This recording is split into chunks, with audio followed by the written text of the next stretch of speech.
What is a necessary evil when it comes to supersizing and growing your business? Sharon Horne-Ellstrom here, and our idiom for today is a necessary evil. Now, this idiom's been around since ancient Greek times, and it actually referred to marriage, and it was considered a necessary evil because it was expensive, and it was really expensive back in the day, as well as cumbersome. Yet, it was the only way to legally and morally back then procreate, to have kids, right? And to have a family. So you had to go to the expense and the hassle of being married if you wanted to have a family.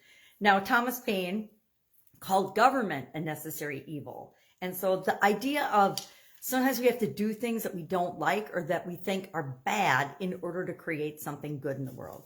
It means that usually it has something to do with the biological imperative, right? We got to eat, we have to drink water, or we're going to perish, right? You're going to die if you don't eat and drink. You're going to have to exercise and move your body if you want to have any energy and flexibility, and if you want to lose weight and take care of yourself. A lot of people consider exercise a necessary evil.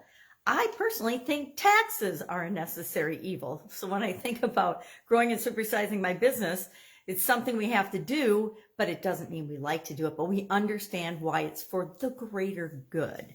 So curious, what do you consider a necessary evil in your business? And especially as you're building and supersizing and growing your business. Some people love to learn and grow and develop.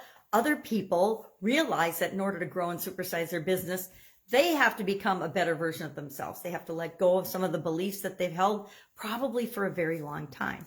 But a necessary evil is something that's unpleasant, or something we consider unpleasant, that must be accepted in order to achieve a particular result. So if we want a certain result, you know what? Some people think it's a necessary evil that they can't go out with their friends on Friday night because they have to do things for their business, or things like that. So I'm curious, what do you consider a necessary evil, or have you in the past as you're growing and building and supersizing your business?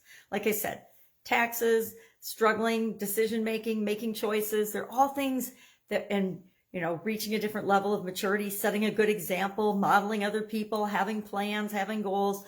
A lot of people don't want to do those things, and they're not willing to do them in order to create a business that changes the world. But if you're listening to me and watching this crazy mess, you probably don't have a problem with those things. I still say taxes is one, and I'm going to agree with Thomas Paine, and I think government is a necessary evil, but that doesn't mean government has to necessarily be evil. That comes down to people. For our annual challenge today, I talked about, I'm asking 2 questions every day for the month of December, just to do something a little bit different. And today, one of them was, do evil people exist? And then what makes people evil? And so I did a bunch of research on evil yesterday, which was kind of depressing, I will admit. But I shared 16 signs of evil people and things we want to be on the lookout for. I think I'll run through some of those today, because I think in our business, these apply as well.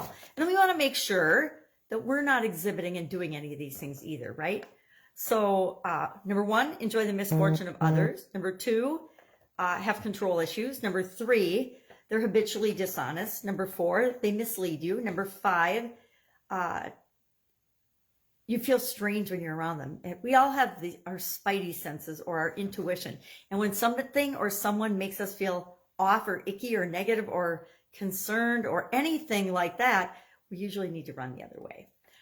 They lack remorse. They're cruel. They lack responsibility. They don't take responsibility for the havoc that they cause. Their friends and family will warn you about them. They are bad friends. Now, just because somebody's a bad friend doesn't mean they're evil. They just might be selfish. Number 11, they're racist, sexist, homophobic, bigots, etc. Anything that usually gets a negative name attached to it. I would add they are often entitled and judgmental. That's just me. They manipulate, they belittle you, they can cause confusion and conflict, usually wherever they go.